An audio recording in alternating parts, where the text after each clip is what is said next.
After my husband's funeral, my daughter drove me into the middle of the desert and said, "This is where your story ends, Mother."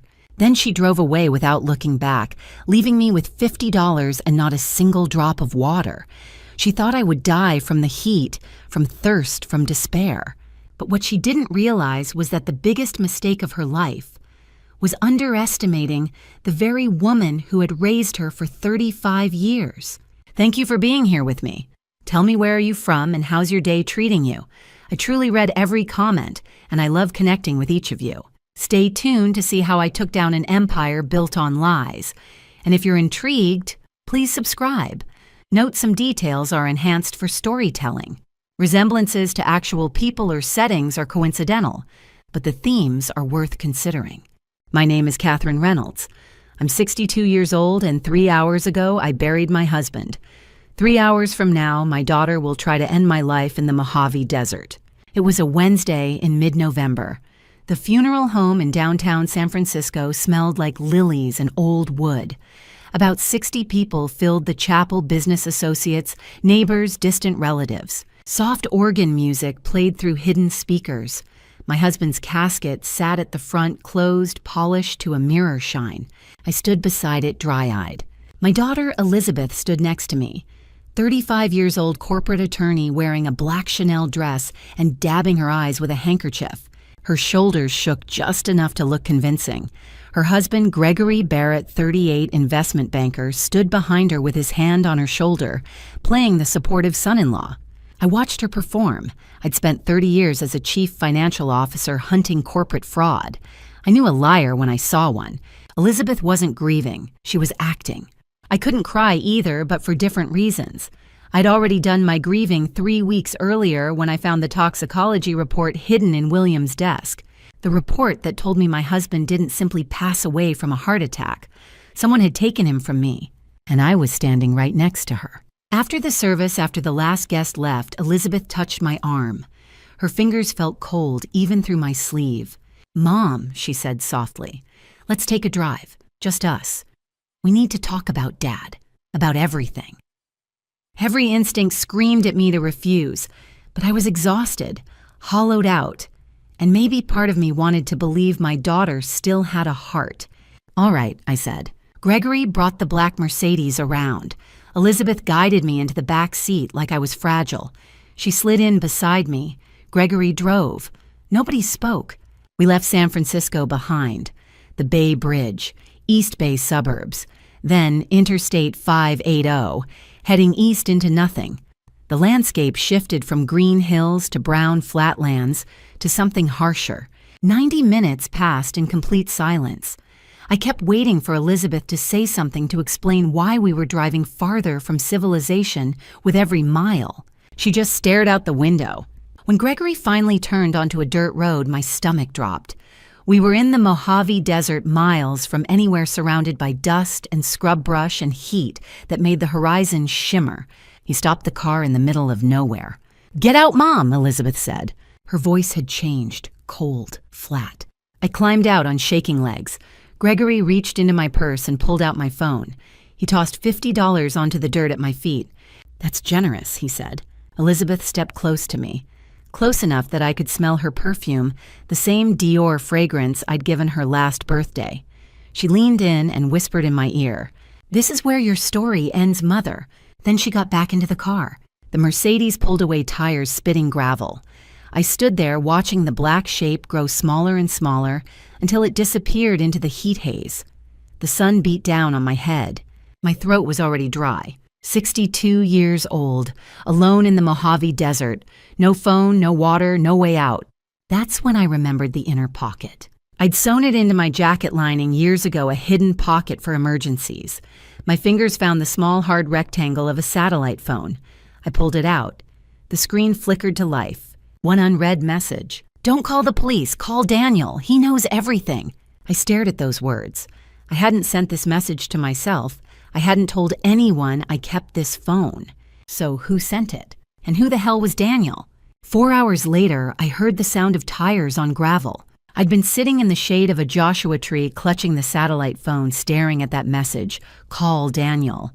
I didn't know any Daniel. At least I didn't think I did. A dust-covered pickup truck skidded to a stop 10 feet away. The driver jumped out, 30 years old, lean, wearing a white chef's coat. Dark hair pulled back in a ponytail. "Aunt Catherine," he said, breathing hard, "thank God." Then I remembered. Daniel Porter, my husband's nephew. His father William's younger brother had passed 8 years ago. Daniel moved to California after the funeral, worked his way through restaurant kitchens. I'd seen him maybe twice. "How did you find me?" I asked. He knelt beside me, checking my face, my arms. "I planted a tracker in your jacket 6 months ago. When I saw you heading east into the desert, I knew. You've been tracking me for 6 months. Not just you." He helped me to my feet. "Elizabeth, Gregory, all of it. I work at your husband's flagship restaurant, just a line cook, invisible, but I've been watching them. I heard things. Meetings in corners, whispered conversations. I knew they were planning something."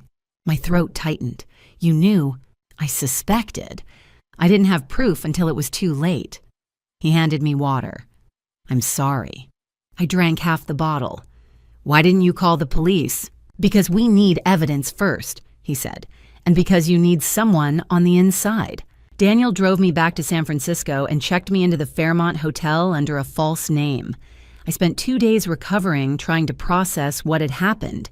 My daughter had left me to die in the desert. My nephew had been tracking a conspiracy for 6 months.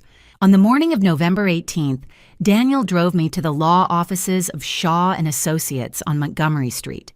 Richard Shaw, the family attorney, 52, silver-haired, met us in the conference room. Elizabeth and Gregory were already seated.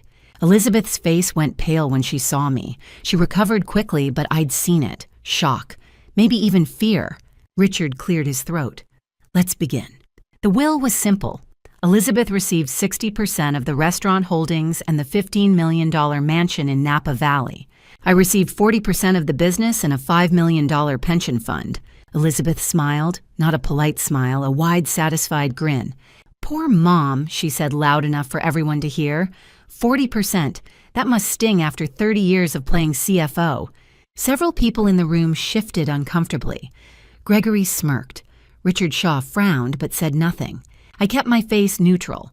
30 years hunting corporate fraud had taught me one thing: never show your hand when your opponent thinks they've already won. After the meeting, Richard asked me to stay behind. He pulled a sealed envelope from his desk.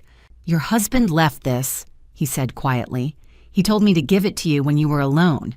Very specific about that." My hands shook as I opened it. Inside a small brass key, a handwritten note with a 6-digit code, 4479823, and one sentence in William's handwriting. "The land is still yours, W." I stared at those words. What land? "Mrs. Reynolds." Richard's voice pulled me back. "Are you all right?" Before I could answer, Elizabeth appeared in the doorway. She crossed the room and leaned close, whispering so only I could hear. "You think 40% means something 1 week, Mother. 1 week and you'll have nothing. It's your turn now." She walked out, her heels clicking on the marble floor. I stood there, feeling the brass key press into my palm. I didn't know what William had left me.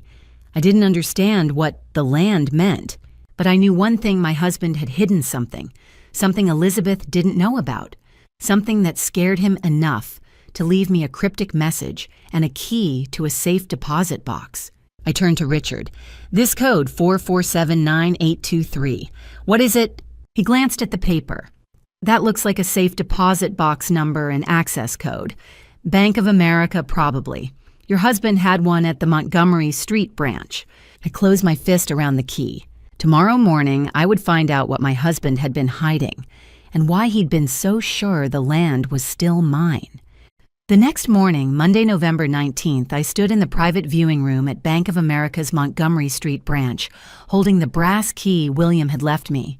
My hand shook as I turned it in safe deposit box 447. I'd been a chief financial officer for 30 years. I'd uncovered fraud worth millions. I'd testified in federal court without flinching, but I'd never been this terrified of what I might find. The drawer slid open. Inside sat one thick manila folder. I lifted it onto the counter and opened it. 4 items. 4 pieces of evidence that would change everything. First, a toxicology report from an Oakland lab dated 10 days before William passed. The conclusion was clear: his blood showed contamination 8 times higher than normal levels. Someone had been introducing harmful substances into his system for weeks. My hands started shaking. Second, a legal document stamped with a Sacramento attorney's seal. Irrevocable land trust agreement, established 5 years ago. I forced myself to focus, to read it like the CFO I'd been for 3 decades. The structure was brilliant. I owned 100% of the land beneath all 8 restaurants from San Francisco to Carmel. Every square foot. The appraised value $200 million. Elizabeth owned the buildings. Only the buildings. She controlled the restaurant operations, but every structure sat on land that belonged to me. Land she couldn't sell, couldn't leverage, couldn't touch. William had given her the empire. He'd given me the foundation it stood on. Third, a USB drive labeled security camera footage, September to October. 6 videos, hidden camera angles. I knew what they showed. Proof of what Gregory had done. I slipped it into my jacket pocket. Fourth, a letter in William's handwriting. My dearest Catherine, if you're reading this, I've run out of time. I know what Elizabeth and Gregory are doing. I've known for months. I tried to gather proof, but I'm too weak to fight them alone. The land is yours. It always was. The trust is ironclad. They can't break it. Use it to protect what we built. Do what I couldn't do. Make them answer for this. I love you. I'm so sorry I have to leave you this way. Forever yours, W. I read it 3 times, then I folded it carefully and placed it back in the folder. I didn't cry, not yet. Grief would have to wait. I pulled out my phone and photographed every page, the toxicology report, the trust documents, all of it. I used the computer station in the corner to copy the USB drive to my encrypted cloud storage. Then I sent everything to 2 people, Daniel Porter and Emily Harper, my civil rights attorney, 48 years old, one of the toughest lawyers in San Francisco. If anyone could help me use this evidence, it was Emily. 15 minutes later, I walked out into the November morning. Montgomery Street was packed with commuters, men and women in suits carrying coffee and briefcases. Normal people living normal lives, unaware their world could shatter in an instant. I stood on the sidewalk, folder under my arm, and looked across the street. Elizabeth was there, leaning against her black Mercedes, arms crossed, watching me with a cold smile. She knew I'd come here. She knew about the safe deposit box. But did she know what I'd just found? Did she know her father had spent his final months building a case against her? That he'd protected me in ways she couldn't imagine? That the ground beneath her entire empire now belonged to me? I smiled back at her. Then I turned and walked away. Let her wonder what secrets William had left behind. Let her wonder what evidence I now held. Let her wonder. 2 days after the will reading, my phone buzzed with a text message from Elizabeth. Mom, can we talk? Just the 2 of us. Dinner tomorrow night at the flagship. Let's try to move past this. Please. I stared at the message for a long moment. I knew exactly what this was. A trap. Another attempt to make me disappear. But I also knew I needed Elizabeth to believe she was winning. I needed her to think her mother had given up. I typed back, okay, what time? Her response came immediately, 7 p.m. I'll make a reservation in the private dining room. I showed the text to Daniel. He shook his head. Don't go. I have to, I said. We need to know what they're planning next. On November 22nd, a Wednesday evening, I walked into Reynolds Steakhouse, the flagship restaurant William had opened 30 years ago in downtown San Francisco. The hostess led me to the private dining room on the 2nd floor. Elizabeth was already seated, wearing a black dress and a smile that didn't reach her eyes. Mom, she said, standing to hug me. I'm so glad you came. I sat across from her. What did you want to talk about? She ordered for both of us without asking what I wanted. Seafood bisque to start. I watched the waiter disappear into the kitchen. When the soup arrived, I picked up my spoon. Elizabeth watched me carefully, too carefully. I took 1 small spoonful. Within seconds, my throat started to tighten, just slightly, a tingling sensation, the beginning of an allergic reaction. I have a severe allergy to shellfish. Elizabeth has known this since she was 8 years old. I set down my spoon and took a sip of water. I'm not very hungry, I said calmly. Let's just talk. Elizabeth's smile faltered for just a moment. Then she recovered. Of course, Mom. Whatever you want. We talked for 20 minutes about nothing important. Then I excused myself and left. The following week, Elizabeth texted again. Another dinner invitation. November 29th. This time I came prepared. I wore a button camera hidden in my jacket, the kind corporate investigators use. I took an antihistamine an hour before arriving, and I brought a small plastic container in my purse. Elizabeth ordered shrimp salad for both of us. I ate 3 bites, recording everything with the hidden camera. My throat tightened again. My hands started to itch. I excused myself to the restroom, took another antihistamine, and carefully transferred 2 shrimp from my salad into the plastic container. When I got home, I sealed the container and put it in my refrigerator. The next morning, I sent the sample to a private lab in Oakland, the same one that had tested William's blood. The results came back on December 4th. The shrimp contained contamination levels 15 times higher than would occur naturally. Someone had deliberately introduced concentrated extract into my food. The lab director called me personally. Mrs. Reynolds, whoever prepared this, was trying to trigger a severe reaction, possibly life-threatening. I thanked him and hung up. Then I made a call to the restaurant. I asked to speak with the head chef. Michael Torres had worked at Reynolds Steakhouse for 20 years. He'd been William's right hand in the kitchen since the restaurant opened. 45 years old with a wife and 3 kids. A good man caught in a terrible situation. We met at a coffee shop 2 blocks from the restaurant. Michael looked exhausted. "Mrs. Reynolds," he said quietly. "I'm so sorry." "Tell me what happened," I said. He told me everything. Elizabeth and Gregory had approached him 3 weeks ago. They'd offered him $50,000 to add certain ingredients to my meals. When he refused, Gregory threatened to fire not just Michael, but his entire kitchen staff, 15 people who depended on those jobs, people with families. "I didn't want to do it," Michael said, "but I have 3 kids in college. My wife just had surgery. I couldn't afford to lose my job." I reached across the table and squeezed his hand. "I understand, and I'm not angry with you, but I need your help now." Michael looked up. "What do you need?" "I need you to record everything," I said. "Every conversation with Elizabeth, every instruction they give you, every single thing they ask you to do. Can you do that?"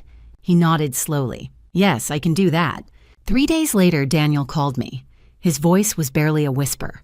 "Aunt Catherine, I just overheard Gregory on the phone. The next dinner they're planning to triple the dosage. They want you in the emergency room."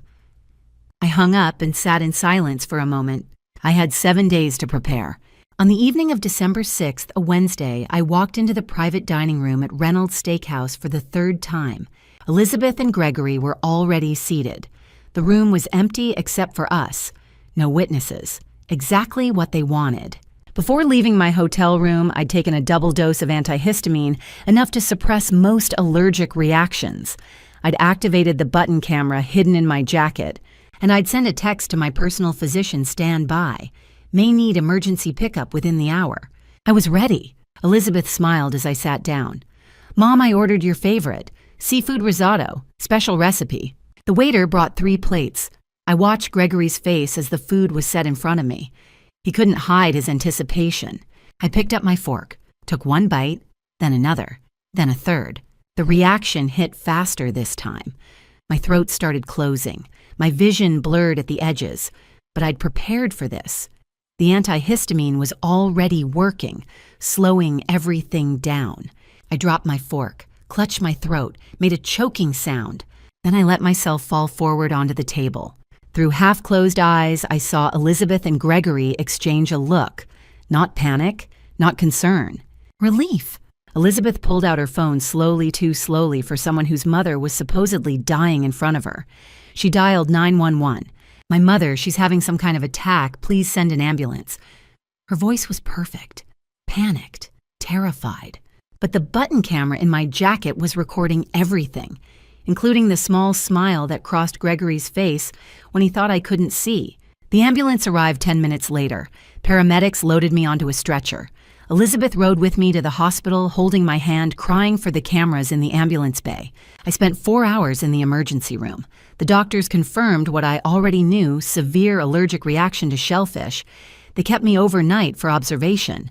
24 hours later, Emily Harper called a press conference. I watched it from my hotel room on every major San Francisco news channel. Emily stood behind a podium at her law office flanked by 2 junior attorneys. She was 48, sharp as a blade, and absolutely ruthless when she needed to be. Good morning. My name is Emily Harper, and I represent Catherine Reynolds. We're here today to present evidence of a systematic attempt to harm Mrs. Reynolds by her own daughter. She played the button camera footage first. The video was crystal clear Elizabeth and Gregory watching me collapse. The small smile on Gregory's face. Elizabeth's slow, calculated call to emergency services. Then Emily presented the lab report showing contamination levels 15 times higher than normal in my food samples from all 3 dinners. Then Michael Torres's sworn affidavit detailing every conversation with Elizabeth and Gregory, every threat, every $50,000 bribe offer. Finally, the audio recording. Michael had been wearing a wire during his last conversation with Gregory. Gregory's voice clear as day. Next dinner, triple it. We need her in the hospital this time. No more half measures. The press conference lasted 30 minutes. By the end, every major outlet in San Francisco was running the story. The San Francisco Department of Public Health shut down the flagship restaurant that afternoon pending investigation. They launched reviews of all 8 locations in the chain. Revenue dropped $500,000 in the first week. 4 days later, December 10th, Elizabeth appeared on a local news channel. She looked polished, composed, and absolutely furious. "My mother is staging all of this," she said calmly. "She's angry about my father's will. She's trying to steal my inheritance. None of this is real." That evening, Richard Shaw called me. "Catherine, they just hired Morrison and Price, the biggest defense firm in California. They're going to fight this with everything they have." I hung up and smiled. They'd just made their first real mistake. Panicking, reacting, showing their hand. And I was just getting started. 5 days after Emily's press conference, a courier delivered a thick legal envelope to my hotel room. Inside, a petition for conservatorship filed by Elizabeth Reynolds Barrett and Gregory Barrett in San Francisco Superior Court. The document was 40 pages long. The core argument was simple and brutal. Catherine Reynolds, age 62, was mentally incompetent due to advanced age and severe grief following her husband's passing. She required a legal guardian to manage her assets and make decisions on her behalf. I read it twice. Then I called Emily. "They're trying to take everything," I said calmly. "Not just the business, my bank accounts, my legal rights, everything." "We'll fight this," Emily said immediately. "What evidence do they have?" I flipped through the petition. Medical reports from 3 doctors. The first report came from Dr. David Miller, a neurologist age 50. His assessment early onset dementia with significant memory impairment. He claimed I couldn't recall basic information about my own life during our consultation. I'd never met Dr. David Miller in my life. The second report was from Dr. Susan Winters, a psychiatrist 48 years old. Her diagnosis, paranoid delusional disorder. She stated I believe my family was conspiring against me, a clear sign of mental instability requiring immediate intervention. I'd never met her either. The third came from Dr. Paul Harrison, my supposed family physician, age 60. He claimed I frequently missed appointments, forgot to take medications, and showed confusion about dates and times. Dr. Harrison had been William's doctor, not mine. I'd seen him exactly once at William's funeral. They fabricated everything, I told Emily.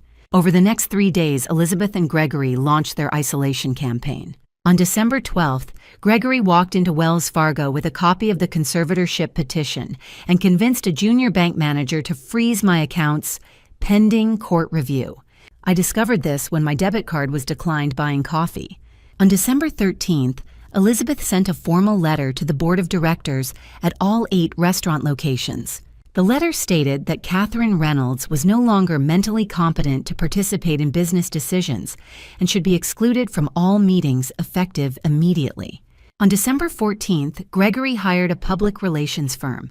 Within hours, local business blogs were running stories about the tragic mental decline of restaurant heiress Catherine Reynolds. Emily worked fast. She hired a forensic accountant who traced Gregory's financial transactions through 3 layers of shell companies. On November 20th, 2 days after the will reading, Gregory had wired $100,000 to a Delaware LLC registered to David Miller's wife. On November 22nd, he'd sent $75,000 to another Delaware company, owned by Susan Winters' brother. Emily also tracked down Paul Harrison. When she showed up at his office unannounced, he broke down immediately. Gregory had threatened him sign the report or lose his medical license through a fabricated malpractice claim. "I'm sorry," Harrison told Emily, crying. "I have 2 years until retirement. I couldn't risk everything." While Emily gathered evidence of bribery and coercion, I made my own move. I contacted Dr. Helen Foster at Stanford University Medical Center, one of the most respected psychiatrists in California. I asked for a comprehensive cognitive evaluation. Dr. Foster spent 6 hours with me: memory tests, logic puzzles, psychiatric interviews, financial calculations. She tested everything. Her written report was 15 pages long. The conclusion was clear. Patient demonstrates full cognitive competence. Memory function exceeds 95% of her age demographic. No evidence of dementia delusions or impaired judgment. Patient is fully capable of managing complex financial affairs. On December 15th, I sat in Emily's office reading the court notice. Conservatorship hearing, December 19th, 2 p.m., San Francisco Superior Court Department 304. Emily looked at me across her desk.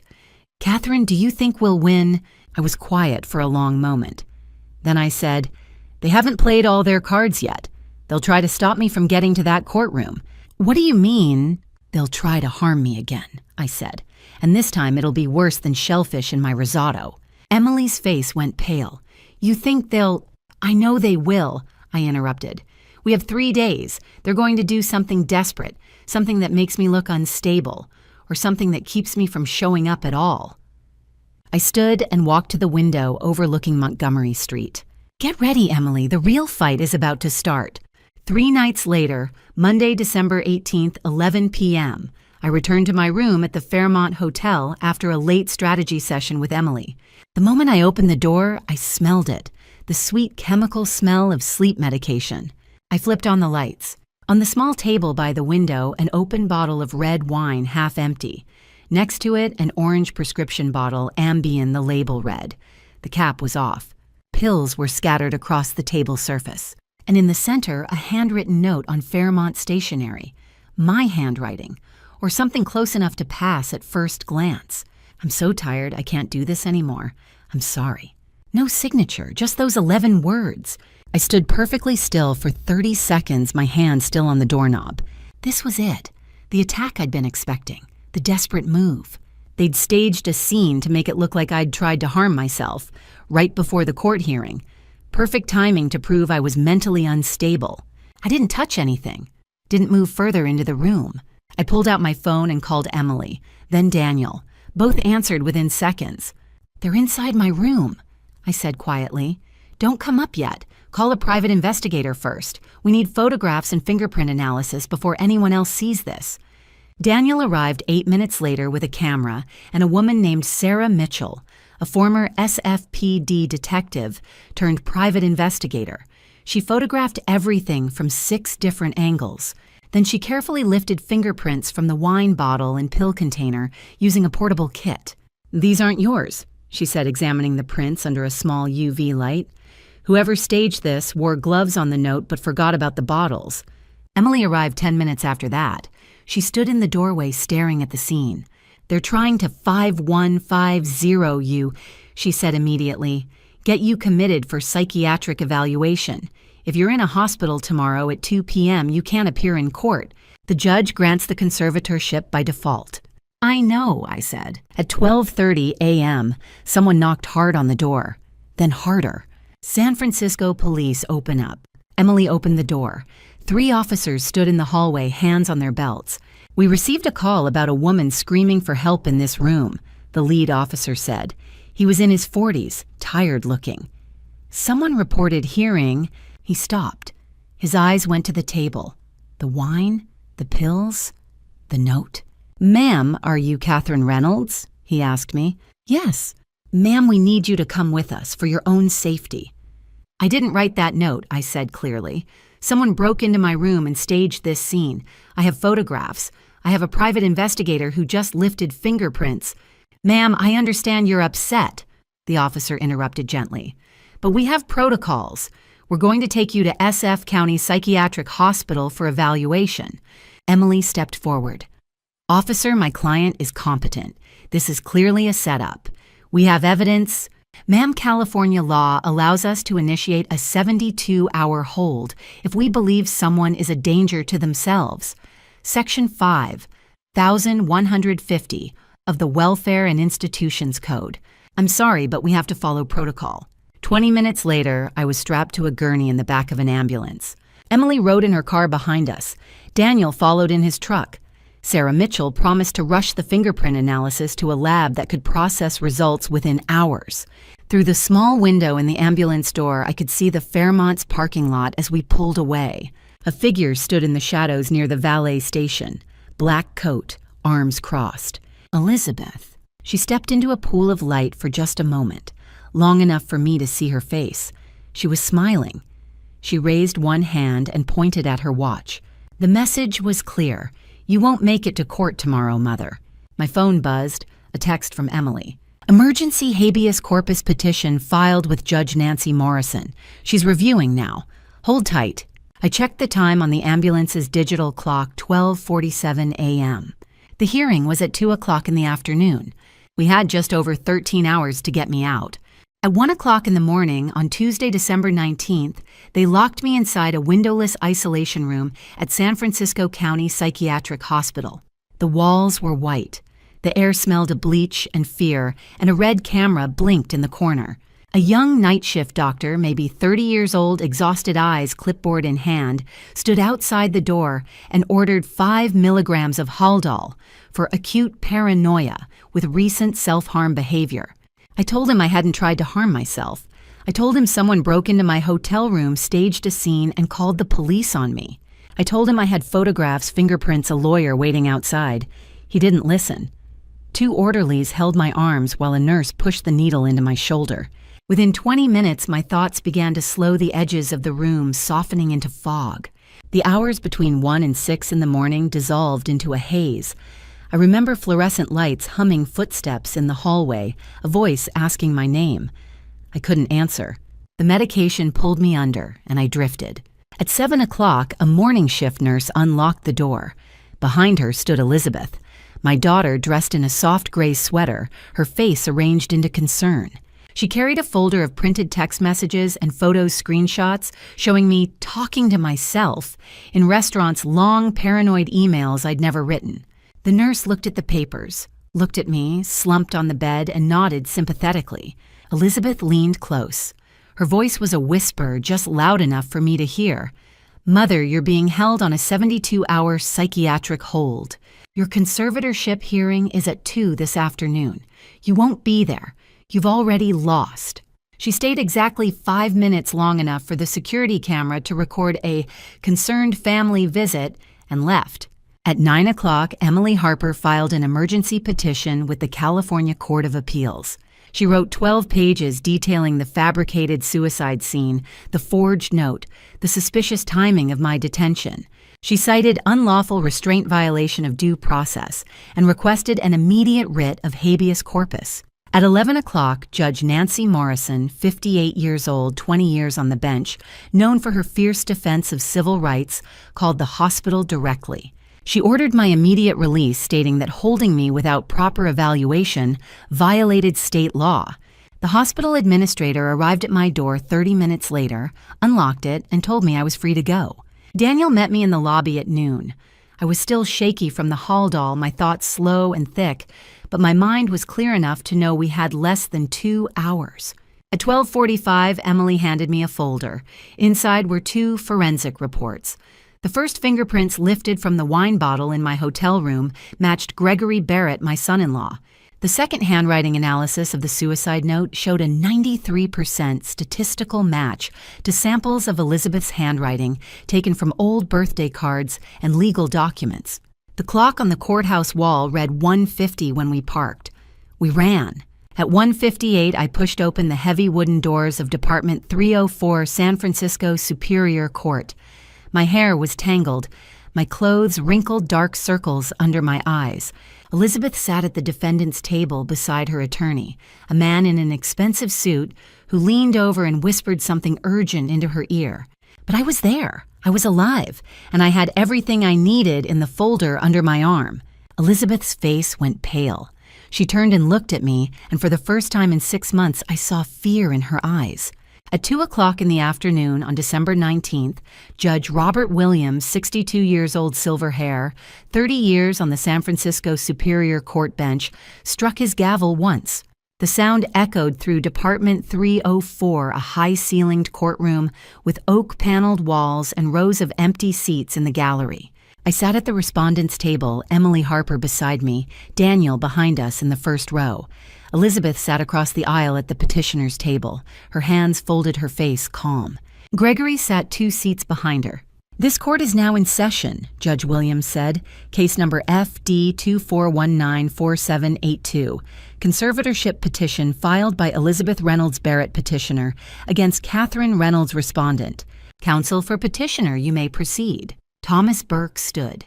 He was 55, gray suit, sharp blue eyes, a partner at Morrison and Associates, one of the largest firms in California.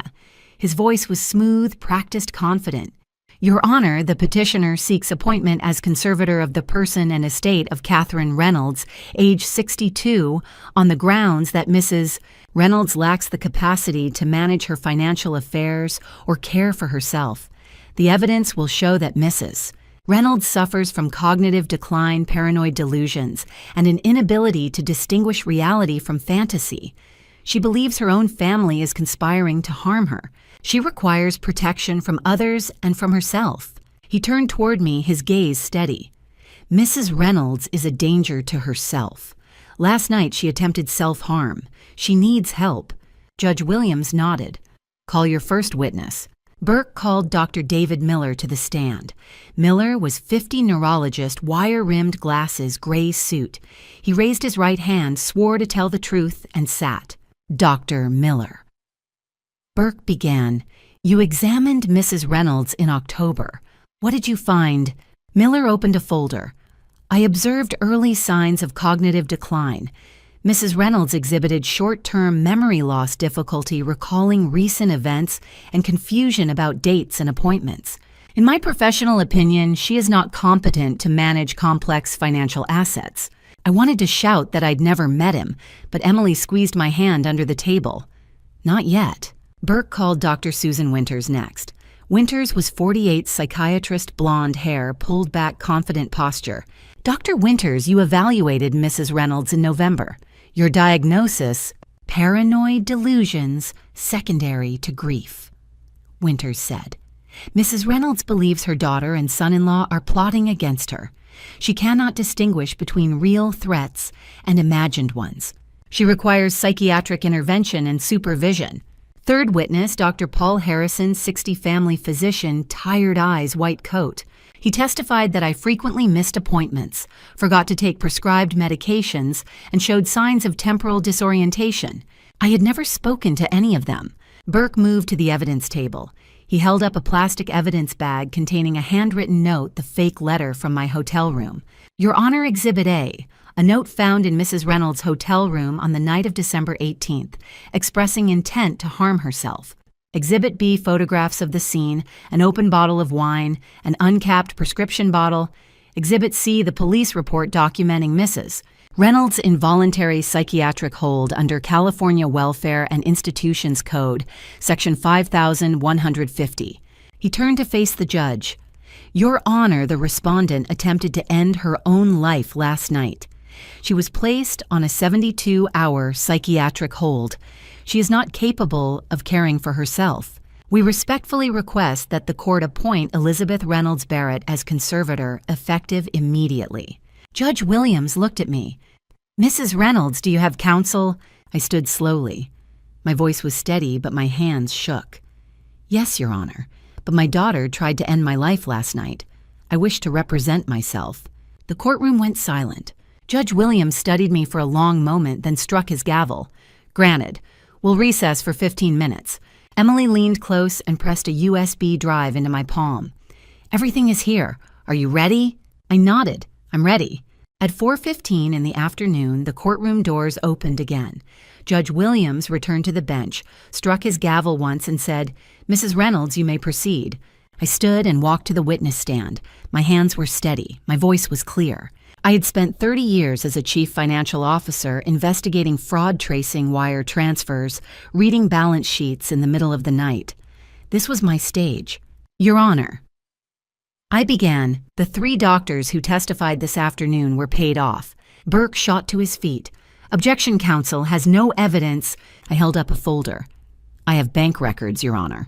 Judge Williams leaned forward. I'll allow it. Proceed. I opened the folder and pulled out 3 pages. Exhibit D wire transfer records from Wells Fargo Bank showing a payment of $100,000 from Gregory Barrett to a Delaware limited liability company owned by the wife of Dr. David Miller. Transfer date November 20th. Exhibit E a second transfer of $75,000 to a shell company owned by the brother of Dr. Susan Winters. Transfer date November 22nd. Burke's face went red. Your Honor, this is Exhibit F. I continued louder now. Is an audio recording of Gregory Barrett threatening Dr. Paul Harrison. He told Dr. Harrison to sign a false medical report or lose his license. I pressed play on a small recorder Emily had given me. Gregory's voice filled the courtroom. Sign the report, Paul, or I'll make sure the state medical board hears about your little problem with prescriptions. Judge Williams looked at the 3 doctors sitting in the gallery. Dr. Miller, Dr. Winters, Dr. Harrison, do any of you wish to respond? All 3 remained silent. I turned to the next section. Your Honor, the letter found in my hotel room was not written by me. Exhibit G is a forensic handwriting analysis conducted by Dr. Angela Morrison. I caught myself. Dr. Angela Morrison, a certified forensic document examiner with 20 years of experience. Her report states that the handwriting on the letter matches samples of my daughter Elizabeth's handwriting with 90% certainty and matches my own handwriting with less than 5% certainty. I held up another page. Exhibit H fingerprint analysis of the wine bottle found in my hotel room. The prints belonged to Gregory Barrett, not to me. Burke opened his mouth, but nothing came out. Exhibit 1. I said, is security footage from the Fairmont Hotel hallway camera timestamped December 18th? It shows Gregory Barrett entering my room at 10:30 p.m. and leaving at 10:50 p.m., 20 minutes before I returned from dinner with my attorney. Judge Williams studied the screen Emily had set up on the evidence table. The video played Gregory carrying a small bag entering my room, leaving empty-handed. I moved to the final section. Your Honor, I am not mentally incompetent. Exhibit J is a comprehensive cognitive evaluation conducted by Dr. Helen Foster, a clinical psychiatrist at Stanford University Medical Center. Her 15-page report concludes that I am fully competent with cognitive function in the 95th percentile for my age group. I held up a thick binder. Exhibit K financial reports I prepared last week for my 8 restaurant locations. Cash flow analysis, profit and loss statements, revenue forecasts, all accurate, all professional. Judge Williams looked at me. Mrs. Reynolds, what was your third quarter revenue? I didn't hesitate. $13.2 million, Your Honor. Up 8% year over year, down 12% from second quarter, due to the media crisis my daughter orchestrated. Judge Williams nodded slowly. I see. He struck his gavel. This court will issue a ruling at 6 o'clock this evening. We are adjourned. I stepped down from the witness stand. Elizabeth stood, her face pale, her hands shaking. She leaned close as I passed and whispered, "You think you won? You don't know anything, Mother." She turned and walked out of the courtroom. A chill ran through me. She still had another plan. At 6 o'clock in the evening, we returned to the courtroom. Judge Robert Williams sat behind the bench, reading glasses perched on his nose, a single sheet of paper in his hand. The gallery was silent. Elizabeth and Gregory sat at their table, Burke beside them, all 3 staring straight ahead. Judge Williams struck his gavel once. I have reviewed the evidence presented by both parties. After careful consideration, this court finds that the respondent, Catherine Reynolds, is fully competent under California law. The petition for conservatorship is denied. Emily squeezed my hand under the table. Judge Williams continued. Furthermore, this court is referring the matter to the San Francisco District Attorney's Office for investigation into the following falsifying medical evidence witness tampering: unlawful detention and conspiracy to cause harm. The three physicians who testified, Dr. David Miller, Dr. Susan Winters, and Dr. Paul Harrison, are hereby ordered to surrender their medical licenses to the California Medical Board within 48 hours pending a formal inquiry. He looked directly at Elizabeth and Gregory. This case is dismissed. He struck the gavel a final time. Elizabeth stood immediately, her face pale and tight. Gregory followed. They walked out of the courtroom without looking back. Burke gathered his files in silence. Emily turned to me, her eyes bright. "You did it, Catherine. You won." I shook my head. They won't stop Emily. They'll escalate. At 7:30 that evening, my phone rang. Daniel. "Catherine," he said, his voice low and urgent. "I just overheard Gregory on the phone in the kitchen. He was talking to someone about a major event next week, something about the gala." I froze. The William Reynolds Memorial Charity Gala scheduled for January 19th, exactly 1 month from today. It was the biggest event of the year for our restaurant chain, 300 guests, including investors, city council members, state senators, food critics, and reporters. The flagship restaurant would host the evening. Elizabeth had insisted on organizing it months ago before William passed. "What did he say?" I asked. "I couldn't hear everything," Daniel said. "But I heard him say, this time there will be no mistakes. She'll disappear completely." A chill ran down my spine. "Daniel, stay close to them. Record everything you can. Be careful." "I will." I hung up and sat on the edge of the hotel bed staring at the city lights outside my window. 300 people. A crowded restaurant. Fire exits, gas lines, electrical wiring, so many ways to cause an incident that would look like an accident. At 8 o'clock, the hotel concierge knocked on my door and handed me a white envelope. No return address, no stamp, hand-delivered. I opened it. Inside was a single sheet of paper with one typed line. "Mother should be careful with fire." No signature. I picked up my phone and dialed a number I hadn't called in 5 years. Marcus Reed, FBI, San Francisco. "Marcus, it's Catherine Reynolds." There was a pause. "Catherine, I thought you retired." "I did, but I need your help." Marcus Reed was 54 years old, a former chief financial officer who had left corporate work to join the FBI's Financial Crimes Unit 15 years ago. We had worked together on 3 fraud cases in the 90s. He was smart, thorough, and relentless. If anyone could unravel Elizabeth and Gregory's scheme in 4 weeks, it was Marcus. "What's going on?" he asked. "My daughter and her husband are planning something. I have evidence of wire fraud, bribery, witness tampering, and conspiracy to cause serious harm. There's going to be a charity gala with 300 people on January 19th.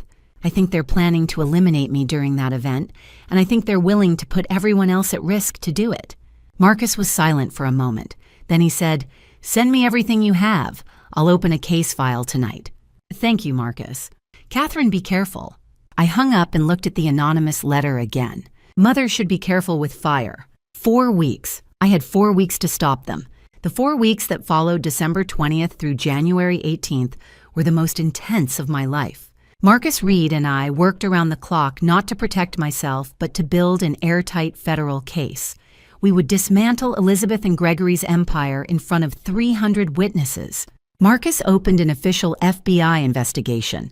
I delivered everything the USB drive containing hidden camera footage of Gregory tampering with Williams' drinks, the toxicology report showing contamination levels 8 times normal, Michael Torres's sworn audio recordings, the button camera video from my 3 dinners, and the forensic evidence proving the fake letter in my hotel room. Marcus studied the files for 2 days, then called me. "Catherine, this is enough to charge them with conspiracy to cause serious harm, but we need more. We need financial evidence, wire fraud, tax crimes, something that puts this case in federal court and keeps it there." With Marcus's forensic software, I accessed Gregory's laptop remotely. What I found made my hands shake: offshore bank accounts in the Cayman Islands and Switzerland Delaware shell companies with no employees, and wire transfer records showing millions of dollars siphoned from our restaurant chain's accounts over the past 4 years. Marcus obtained a federal search warrant. On January 2nd, FBI agents seized Gregory's financial records from his home office and his bank. By January 3rd, Marcus had confirmation Elizabeth and Gregory had misappropriated more than $12 million. Marcus coordinated with the IRS Criminal Investigation Division. Their forensic accountants traced unreported income, falsified tax returns, and hidden assets. The total nearly $4 million in tax fraud. On January 8th, Daniel called me. "Catherine, I overheard Elizabeth on the phone. She's planning a fire at the restaurant during the gala. She said, 'We'll take care of everything that night.'" I understood immediately. They wanted to eliminate me in a fire, destroy the evidence, and collect the insurance payout, $8 million for the flagship location. The perfect ending. Marcus laid out the plan. We let them proceed. We catch them in the act. But we control the situation. Undercover agents in the kitchen, fire suppression systems on standby, plainclothes officers in the crowd. "You want me to be bait," I said. Yes, I agreed. Michael Torres continued recording every conversation he had with Elizabeth and Gregory in the kitchen. Emily Harper prepared legal documents, the irrevocable land trust showing I owned the land beneath all 8 restaurants, the lease agreements Elizabeth had never honored, and the demand for 3 years of unpaid rent. I contacted the event production company organizing the gala and requested access to the AV system. "I'd like to display a memorial video for my husband during my speech," I told them. They agreed immediately. On the evening of January 18th, one day before the gala, Marcus called. "Catherine, we intercepted a phone call between Gregory and a man named Tony DeLuca. DeLuca is a fire specialist with a record. They're planning to tamper with the gas line, disable the fire alarms, and trigger an incident at 9 o'clock, right when you're scheduled to speak." My throat tightened. "How many people will be in the building?" 300 guests plus 50 staff. "Marcus, are you absolutely sure we can stop this?" There was a pause. "Catherine, are you sure you want to go through with it?" I closed my eyes. I thought of William, of Daniel, of Michael Torres, and every employee who had trusted me for 30 years. I thought of the 8 restaurants we had built together and the land beneath them that Elizabeth would never take. "I'll be there," I said, "but you have to promise me no guests get hurt." Marcus exhaled slowly. "I promise." I hung up. Tomorrow night it would all end one way or another. If you're still here with me, comment the number 2 so I know you're staying for what comes next. And tell me, if you were me, would you walk into that gala knowing your daughter planned to end your life in front of 300 people? Or would you run? I'd love to hear your answer. Quick note. The next part includes some dramatized elements that may not be entirely real. If that's not for you, feel free to stop here. January 19th, Friday evening, 6 o'clock.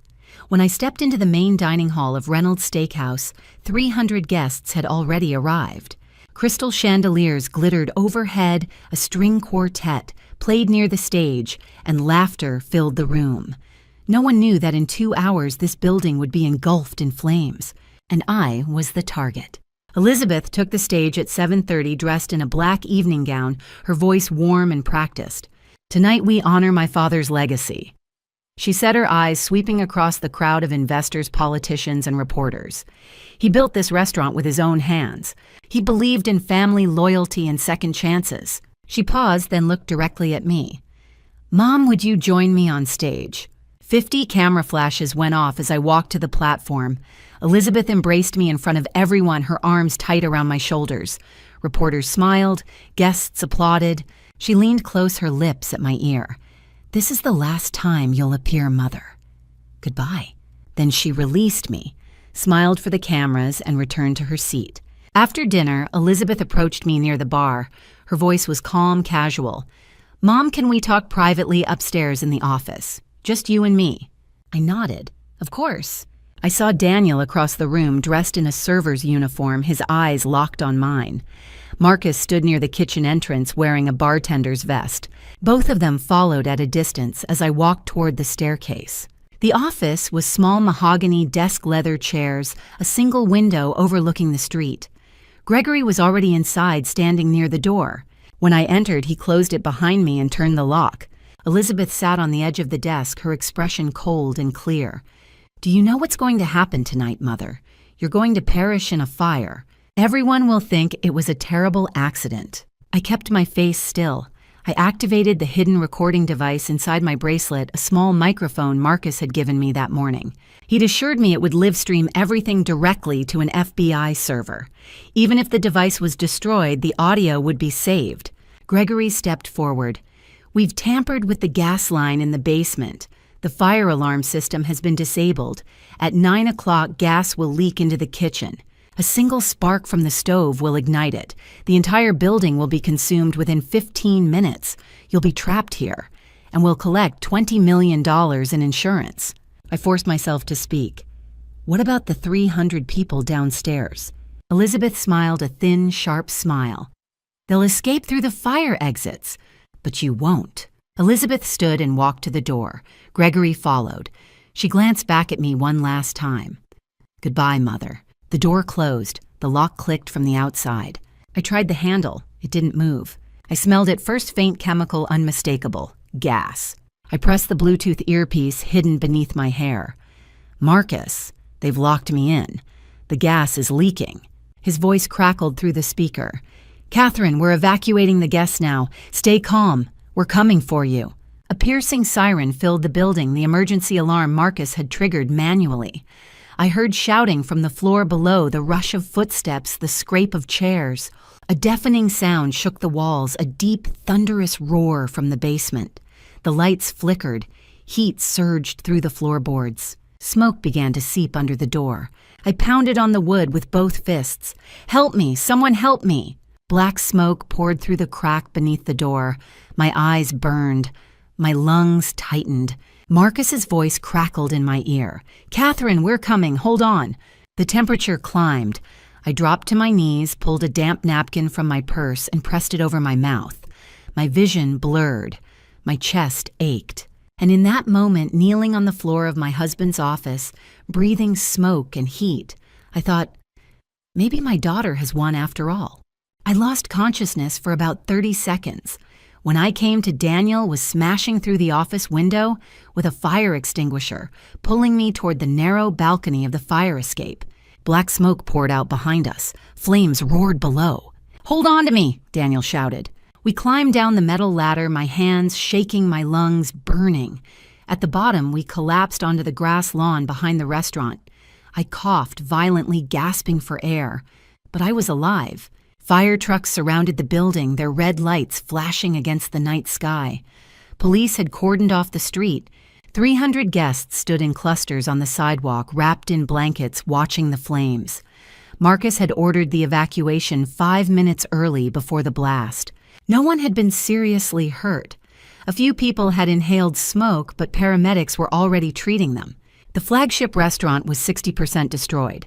Estimated damage, $8 million. James Cooper, a 50-year-old fire inspector with the San Francisco Fire Department, stood near the entrance holding a clipboard. He spoke to Marcus, his voice calm and professional. This was an intentionally set fire. The gas line in the basement was tampered with. The fire alarm system was manually disabled. Marcus nodded. We expected that. FBI agents grabbed a man near the side alley. Tony DeLuca, 42 years old, a fire specialist with a criminal record stretching back 15 years. He had been trying to leave the scene when plainclothes officers surrounded him. In the back of the FBI van, Tony confessed immediately. Gregory Barrett hired me, paid me $150,000 in Bitcoin. I was supposed to rig the gas line and disable the alarms. That's all I did. I didn't know anyone was going to be locked inside. Marcus recorded every word. Marcus intercepted a phone call Gregory made from his car. Gregory was calling his insurance company. "Yes, this is Gregory Barrett. I'm calling to report a fire at Reynolds Steakhouse, our flagship location. It appears to be an accident involving the kitchen equipment. I'm requesting an emergency payout of $20 million. Marcus had everything he needed: conspiracy to cause harm, intentional fire insurance fraud. FBI agents stormed the penthouse apartment on Nob Hill where Elizabeth and Gregory lived. Inside, suitcases were packed. 2 plane tickets to the Cayman Islands sat on the kitchen counter. Departure time, 11:30 p.m. They were arrested at the private terminal of San Francisco International Airport, escorted out in handcuffs in front of a dozen news cameras. Paramedics brought me to San Francisco General Hospital for evaluation. A doctor examined my lungs, checked my oxygen levels, and confirmed minor smoke inhalation, no serious injuries. Marcus arrived 20 minutes later. He sat in the chair beside my bed, his face tired but calm. "Catherine, we have everything. They'll never see freedom again." "The recording?" I asked, my voice hoarse from the smoke. "We got it," Marcus said. The bracelet live-streamed every word to our server Elizabeth confessing to the fire, Gregory detailing the gas line, all of it. The device was destroyed in the heat, but the audio file was already uploaded. Crystal clear. I reached into my coat pocket and handed him a USB drive. "This contains the financial evidence, $12 million in fraud, $3.8 in tax evasion, and everything else." Marcus took the drive and smiled faintly. "You prepared everything." I had to. From my hospital bed, I looked out the window at the city lights of San Francisco glittering in the distance. My phone rang. "Emily. Catherine, the media knows everything. They're calling you the Phoenix Mother, the woman who rose from the ashes. You won." I hung up and exhaled slowly, but I knew the truth. I hadn't fully won yet. The trial, the final battle, was still ahead. The trial lasted 6 weeks. I sat in the witness gallery every day watching Elizabeth and Gregory sit behind the defendant's table. They no longer wore expensive suits. They wore orange prison jumpsuits, and they no longer dared to look at me. The legal timeline. January 19th, arrested by the FBI. January 21st, arraignment, bail denied. February 3rd, preliminary hearing, sufficient evidence confirmed. February 17th, grand jury indictment, 18 federal charges. April 10th trial begins. Federal prosecutor Sarah Mitchell, 45 years old, sharp and methodical, from the U.S. Attorney's Office, Northern District of California, presented the case piece by piece. She showed the jury 6 hidden camera videos of Gregory tampering with William's drinks, taken over 2 months in the kitchen of our home. She introduced the toxicology report showing harmful substance levels 8 times above normal in William's system. She played audio recordings of Michael Torres describing how Elizabeth and Gregory coerced him into contaminating my meals with shellfish extract 15 times the safe concentration. She displayed the button camera footage from my 3rd dinner showing Gregory's grin when I struggled to breathe. She presented forensic evidence from the fake letter in my hotel room, Gregory's fingerprints on the wine bottle, Elizabeth's handwriting on the note, and hallway security footage showing Gregory entering my room 20 minutes before I returned. She introduced financial records, $12 million misappropriated through 8 Delaware shell companies and offshore accounts in the Cayman Islands. She showed IRS documents proving $3.8 million in tax fraud. She played the recording I made in the office on the night of the fire. Elizabeth and Gregory confessing their plan to eliminate me, rig the gas line, disable the alarms, and collect $20 million in insurance. She called Fire Inspector James Cooper, who confirmed the fire was intentionally set. She played the wiretap of Gregory calling the insurance company to file a fraudulent claim. I testified for 2 full days. I told the jury everything: the desert, the poisoning, the fake letter, the locked office, the smoke filling my lungs. Daniel testified. Michael Torres testified. Toxicology experts testified. Forensic accountants testified. Tony DeLuca, the Crown witness, testified that Gregory had paid him $150,000 in Bitcoin to cause the fire. Elizabeth's attorney argued that she had been under immense stress, controlled by a domineering mother. Gregory's attorney claimed he was simply following his wife's lead, a victim himself. No witnesses of substance were called. Then on May 14th, Elizabeth took the stand. Her attorney tried to stop her, but she refused. She looked directly at me and said, "I did it because I hated her. She controlled my father his entire life. She deserved to perish." The courtroom fell silent. The judge read the verdict. Guilty on all 18 counts. Elizabeth Reynolds Barrett. first-degree harm resulting in the death of William Reynolds, 3 counts of conspiracy to cause serious harm, intentional fire insurance fraud, wire fraud, and misappropriation of funds. Sentence life in prison without the possibility of parole plus 65 years. Gregory Barrett, similar charges.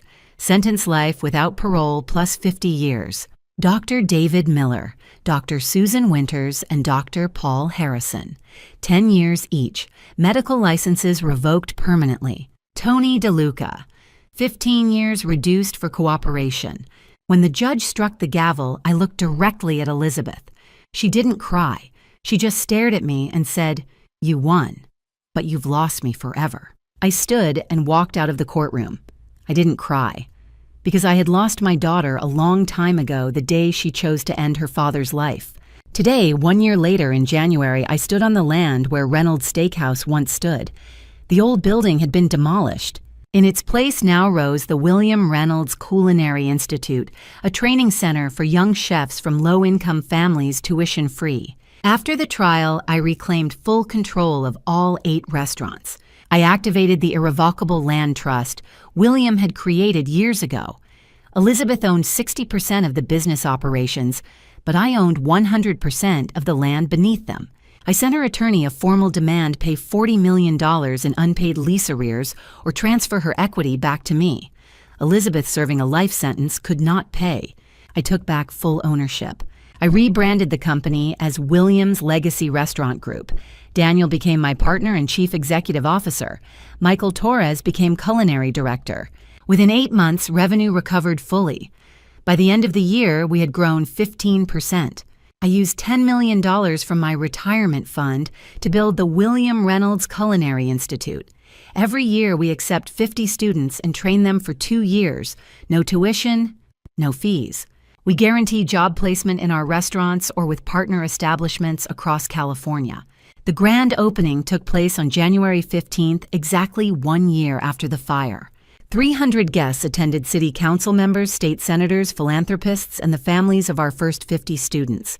I stood on the stage and said, my husband believed that food was more than nourishment. It was a way to build community, to give people dignity, and to create something that lasts. This institute is his legacy. 1 week after the opening, I drove 4 hours east to the Federal Correctional Institution in Dublin, California. I signed in at the front desk and waited in a small visiting room. A guard brought Elizabeth to the other side of a glass partition. She looked thin. Her hair had grayed prematurely. Her orange jumpsuit hung loose on her shoulders. "Are you well?" I asked. She said nothing. She just stared at me. "I built a culinary institute," I said. "I named it after your father. I think he would be proud." Elizabeth smiled bitterly. "Did you come here to gloat?" I shook my head. "No, I came to say this. I forgive myself for not seeing what you became, for not protecting your father, but I will never forgive you. Never." For the first time, Elizabeth cried. Really cried. Her shoulders shook. Tears ran down her face. I stood and walked to the door. I did not look back. That evening, I sat on the balcony of my new apartment overlooking San Francisco Bay. The city lights glittered in the distance. My phone rang. Daniel. "Catherine, Restaurant 9 just hit record revenue. We've succeeded." I smiled. "That's not success, Daniel. That's survival." I hung up and looked at the framed photograph of William on the table beside me. I whispered, "Darling, I did it. I protected your legacy. I won." My name is Catherine Reynolds. I am 63 years old. This is not a story about a mother betrayed by her daughter. This is a story about a woman who was abandoned in the Mojave Desert, targeted 3 times by her own child, but who used 30 years of experience investigating corporate fraud to build an airtight federal case, send the conspirators to prison, and transform pain into something permanent. Elizabeth once whispered in my ear, "This is where your story ends, Mother." She was wrong. That was where my story truly began. Looking back at my journey, I see a woman who survived betrayal not by luck, but by preparation. For 30 years, I investigated fraud. I never imagined I'd use those skills against my own daughter. This is one of those family drama stories where love and greed collide, and the ones you trust most become strangers. My advice: don't be like me. Don't wait until you're abandoned in a desert to realize someone close to you has changed. Watch for the small signs, the cold glances, the calculated words, the obsession with money over people. In family drama stories like mine, the warning signs were always there. I just refused to see them. The lesson I learned. Protect what you build, but protect your heart even more. I saved my husband's legacy, but I lost my daughter forever. No amount of courtroom victories can fill that void. These painful grandma stories, stories of mothers, daughters, and broken trust, remind us that blood doesn't guarantee loyalty. My personal belief God gave me strength when I had none left. In that locked office, breathing smoke, I prayed not for rescue, but for justice. And He answered. Faith doesn't erase pain, but it carries you through it. If you're living your own grandma stories of family betrayal, remember this: you are stronger than you think. Document everything. Trust your instincts. And never let anyone, family, or not make you doubt your worth. These family drama stories and grandma stories we carry teach us that survival isn't about winning. It's about choosing to rise again. Elizabeth once said, "This is where your story ends." She was wrong. That was where my story truly began. I want to thank you for walking with me to the end of this journey. I'd love to hear your perspective. Please leave a comment and share. What would you do if you found yourself in my situation, caught between love and survival? If my story resonated with you, I hope you'll consider subscribing so you won't miss my future reflections. A gentle note from me. While I've drawn inspiration from real-world themes of betrayal and justice, I've dramatized certain elements for storytelling purposes.